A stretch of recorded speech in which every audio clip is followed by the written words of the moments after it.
Frédéric Ancel, bonjour. Bonjour. Les relations du Maroc et d'Israël étaient déjà normales, dit le chef de la diplomatie marocaine. Il a raison ? Alors, oui et non.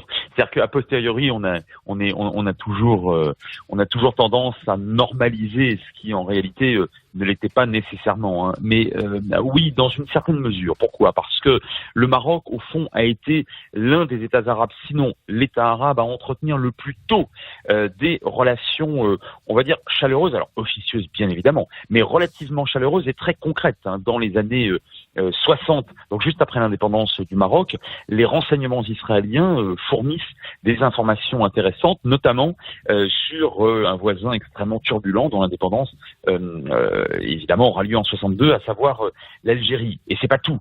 Dans les années 70, le Maroc ne se mêle pas ne mêle pas ses soldats à la guerre du 6 jours et à la guerre du Kippour, même si très symboliquement un modeste contingent marocain sera dépêché en Syrie, mais il n'interviendra jamais sur le front. Et enfin, d'un point de vue diplomatique, en 86 à Ifrane, on a cette rencontre tout à fait exceptionnelle parce que elle ne se fait pas en catimini avec un quatrième sous-fifre d'une ambassade, mais c'est le roi Hassan II lui-même, une très forte personnalité par ailleurs, qui reçoit quelqu'un qui n'est pas non plus un kidam, à savoir Shimon Peres, futur prix Nobel de la paix, qui déjà à l'époque est aux affaires étrangères. Et depuis, sur le plan agricole, sur le plan des renseignements, sur le plan militaire, sur le plan touristique, et même quelque part sur le plan culturel, en réalité, effectivement, il y avait déjà de bonnes relations.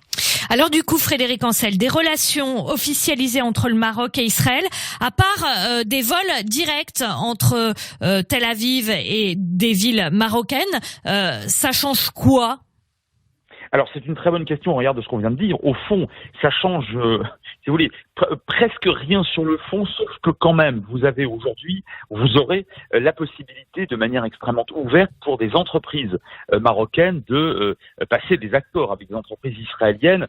Pour l'instant, ce n'était pas le cas, en tout cas officiellement. Et puis surtout, bien évidemment, ce qui compte, c'est la diplomatie, comme presque toujours. C'est-à-dire qu'aujourd'hui, les parangons de la très vieille et éculée poussiéreuse thèse du conflit israélo-arabe qui se maintiendrait à cause du dossier israélo-palestinien en sont pour la énième fois pour leurs frais et en fait en deviennent tout à fait ridicules. Aujourd'hui, ce ne sont plus seulement la Jordanie et l'Égypte, des pays frontaliers d'Israël, mais des pays pauvres. Ce n'est même plus seulement deux pays riches, à savoir les Émirats arabes unis, par ailleurs puissance militaire montante du Golfe, et Bahreïn, peut-être un jour le Soudan, mais c'est un pays du Maghreb qui reconnaît Israël, et pas le moindre. Le Maroc est quand même allié aux États-Unis, il est allié à la France. C'est un pays arabe qui marche globalement plutôt bien, et cela sans une goutte de pétrole. Et puis, il faut ajouter qu'un peu plus d'1 million de citoyens israéliens sont directement ou indirectement d'origine marocaine. Et si vous voulez, ça permet à Israël, pas seulement d'ailleurs à son actuel gouvernement nationaliste, à Israël de manière générale, de dire, mais enfin, écoutez, aujourd'hui, on ne peut décemment plus parler d'un véritable conflit israélo-arabe. D'ailleurs, regardez la preuve, jusque et y compris au Maroc, il y a aujourd'hui une véritable reconnaissance, même si par ailleurs, il n'y a pas de retour pour l'instant, on peut le regretter, mais c'est comme ça, d'un vrai processus de paix entre Israël et les Palestiniens. Alors justement, j'allais y venir, Frédéric Ancel, vous lisez dans mes pensées. On a eu Bahreïn et les Émirats et maintenant le Maroc, un pays du Maghreb. Donald Trump arrive à la fin de son mandat. Quel est son but avec ces accords de normalisation ? Et surtout, du coup, on se demande pourquoi on discute pas aussi avec les Palestiniens dans ce contexte ? Alors, deux bonnes questions en une. D'abord, je ne suis pas certain que Trump soit réellement à l'initiative déterminante de tout ce qu'on vient de dénoncer. Je rappelle quand même que le premier bureau d'intérêt commercial entre les Émirats arabes unis et Israël date de 1996. Je veux dire qu'à l'époque, Trump est très très loin du pouvoir quand même, c'est le moins qu'on puisse dire. Bon, et par ailleurs, les Émirats aussi entretenaient de bons rapports avec Israël, mais de manière toujours très officieuse. Bon. Maintenant, le Maroc, on vient de rappeler un certain nombre de faits, de dates, de noms. Oui, alors évidemment, là, on a une impulsion peut-être plus déterminante. Pourquoi ? Parce qu'il y a eu un deal qu'on a tous entendu, à savoir que les États-Unis reconnaissaient en contrepartie la souveraineté du Maroc sur le Sahara occidental. Bon, très bien. Alors ça a pu, si vous voulez, jouer dans la reconnaissance d'Israël par le Maroc de manière définitive. Peut-être. En réalité, ce n'est qu'une supposition. Après, derrière cela, il y a la volonté pour Trump de ne pas quitter la vie politique aux États-Unis, même si, on vous l'avez bien rappelé dans votre journal, a priori, il a vraiment perdu ces élections-là. Manifestement, il s'inscrit déjà pour dans 4 ans. Or, il faut bien comprendre qu'une grande partie de l'opinion américaine, et en particulier les évangéliques, sont extrêmement favorables à Israël et peut-être même plus encore à l'actuelle politique nationaliste du gouvernement israélien. Donc ça, il ne l'oublie pas. Et il ne l'a jamais oublié, entre parenthèses, pendant 4 ans de pouvoir. Alors maintenant, deuxième question, sur le dossier israélo-palestinien, on peut effectivement regretter, et c'est mon cas, qu'il n'y ait pas de processus de paix, mais ça fait des années que je dis et que j'écris la chose suivante: le conflit israélo-palestinien, en réalité, a été relégué au rang de simple contentieux.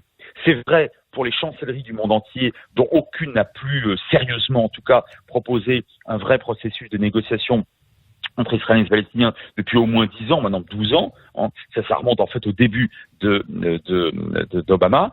Et c'est même vrai maintenant dans le monde arabe, hein, puisqu'effectivement, aujourd'hui, on voit bien que le blocage de ce dossier n'est plus du tout un frein pour la plupart des pays arabes. Donc on le regrette, mais en même temps, pour l'instant, 3 conditions ne sont pas réunies. 1, les Palestiniens ne sont pas assez motivés et surtout ils sont trop désunis. 2, il n'y a pas de volonté à la tête de l'actuel gouvernement israélien, très désuni aussi d'ailleurs entre nous soit dit. Et 3, à Washington, on avait quelqu'un qui simplement n'était pas sérieux. Donc tant que ces 3 conditions ne sont pas réunies, il est très difficile de reprendre. Très rapidement, Frédéric Ancel, il nous reste 2 minutes. Il y a une première dans le monde arabe qui a été annoncée, c'est que le Maroc inscrit la culture juive dans ses programmes scolaires. Est-ce que vous êtes surpris par ça et est-ce que vous pensez que ça a un rapport avec la normalisation des relations entre Israël et le Maroc? 2 fois non. Pas surpris, et ça relève d'une véritable normalité, non seulement parce que le judaïsme marocain a été sans aucun doute l'un des plus heureux, sinon le plus heureux de l'ensemble du monde arabe. Je ne dis pas que c'était le paradis. Je dis que au regard des conditions de vie, d'existence, de pratique et des conditions culturelles, développement culturel dans le reste du monde arabe, je crois que là réellement le Maroc a été toujours très très en pointe d'une part. D'autre part, il y avait une composante très importante au moment de l'indépendance du Maroc, 250 peut-être 300 000 juifs, ce qui est très très important. Là aussi au regard de l'ensemble du monde arabe et d'ailleurs des communautés dans le monde. Et puis enfin, dernier point, le Maroc, il y a quelques années de cela, a reconnu très officiellement dans sa culture, de manière générale, l'importance du fait berbère. Donc si vous voulez, on a là un pays et un régime qui, de ce point de vue-là, culturellement, est très pluraliste et on ne peut que l'en féliciter.